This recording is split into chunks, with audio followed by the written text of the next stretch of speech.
Hello, listeners. Mr. Gray here, still in my bunker keeping the truth alive.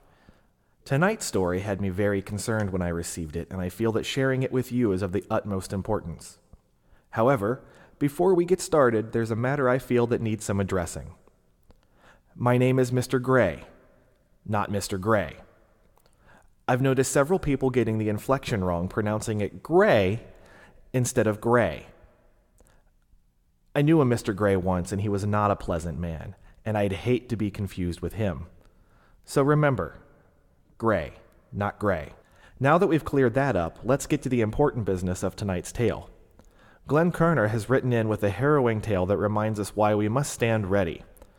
Let their final transmission serve as a crucial reminder that we are but pieces in someone else's sinister game.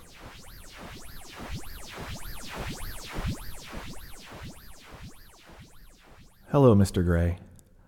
I'm writing you this email even though I'm skeptical of the results.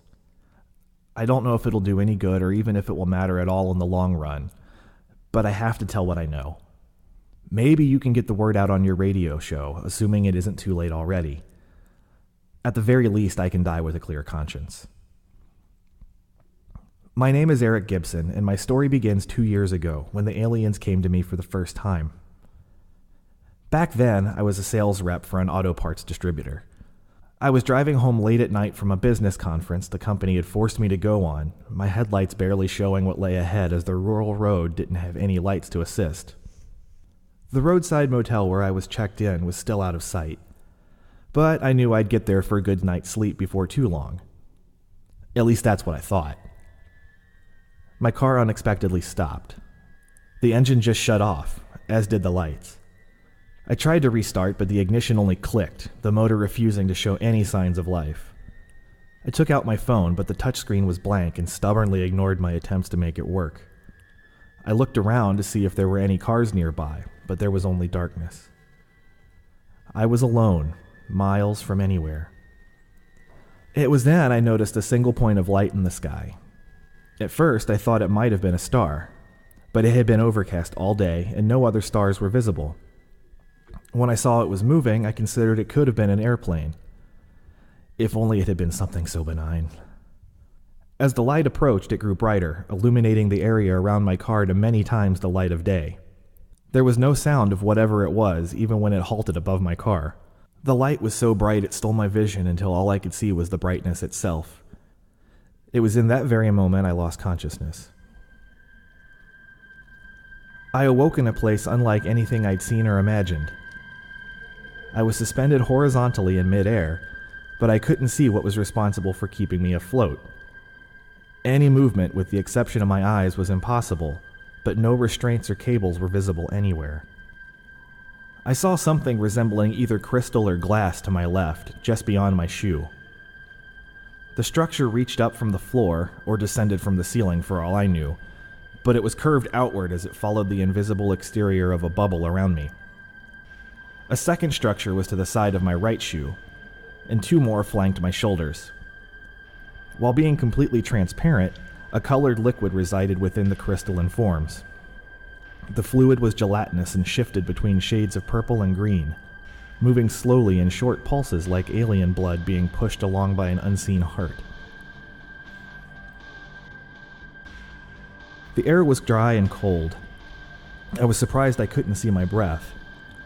What I also couldn't see was anything beyond the clear arches, as everything else remained impenetrably dark. As I watched, the crystal arch to my left reshaped. A central point extended out toward me as the arch grew an icicle-shaped protrusion in my direction. I tried to move, but I was still held immobile. When the crystal reached my left leg, it passed effortlessly through the fabric of my brown slacks and into my skin.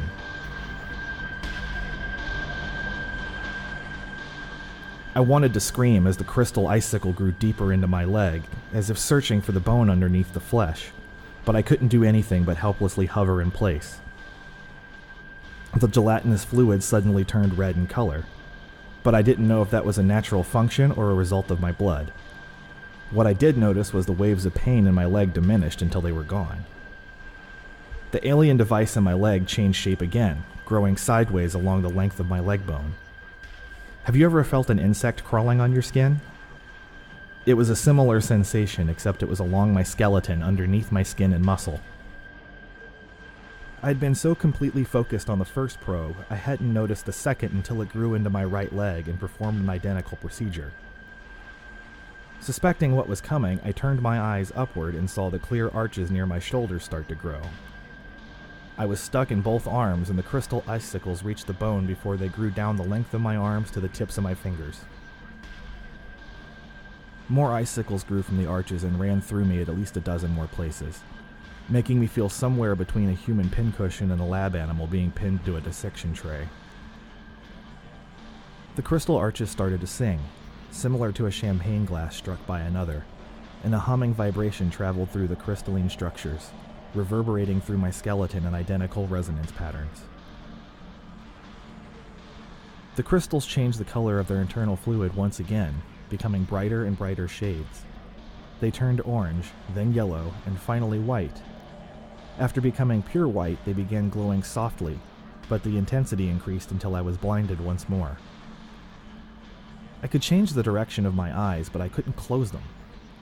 It made me stare unblinking into the light. My eyes watered and my vision filled with bright spots as a lance of pain rocketed along my optic nerve to my brain. Suddenly, the brightness ended, fading away as the crystals dimmed. The probes retracted from my body, melting back into the arches they had originally grown from. The moment they pulled away and returned to their dark shades of color, the pain returned. It wasn't the excruciating agony of being skewered by a crystal icicle, but of sore muscles and joints. I'd felt as if I'd been pulled apart and glued back together with old wads of chewing gum. Up until then, I hadn't heard any sound beyond my fast breathing and thundering heartbeat. However, my ears did detect the slightest shuffle from the darkness beyond my location in the center of the 4 crystal arches. I stared intently in the direction of the noise, wanting equally to see what was there as well as to flee from it.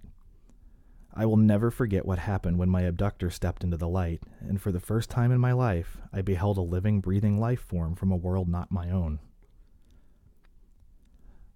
The being moved toward me was wrapped in material resembling black leaves woven together.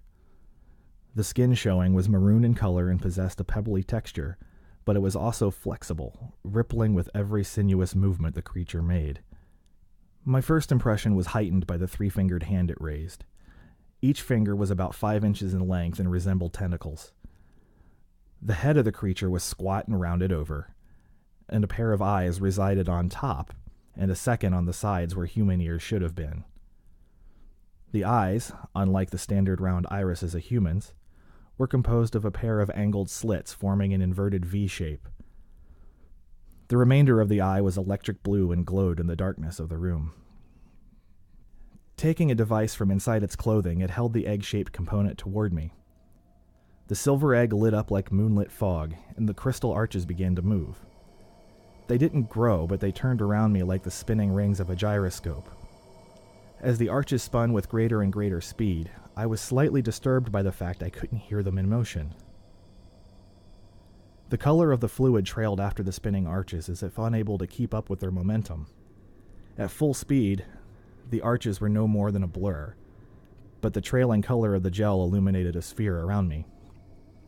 Similar in form to arcs of electricity, bolts of colored energy reached out from the bubble and struck me. Pain blossomed at every contact as if I were caught in a hailstorm and being pelted by golf ball-sized projectiles of ice. A sound reached my ear, something between a frog croak and a bird whistle. The energy abruptly ceased, and the arches slowed until stopping entirely. The alien approached and reached out its 3-tentacled hand, placing it on my forehead. Its skin was ice cold, and I would have shivered if I still had control of any of my muscles. One of the tentacles made a circular motion in the center of my forehead before the alien moved away. When the creature came back a moment later, it held a tool in its grip. Possessing 3 separate blades, the tool resembled a trio of hand shovels forged into a single handle. The blades gleamed along their razor edges as the alien approached me.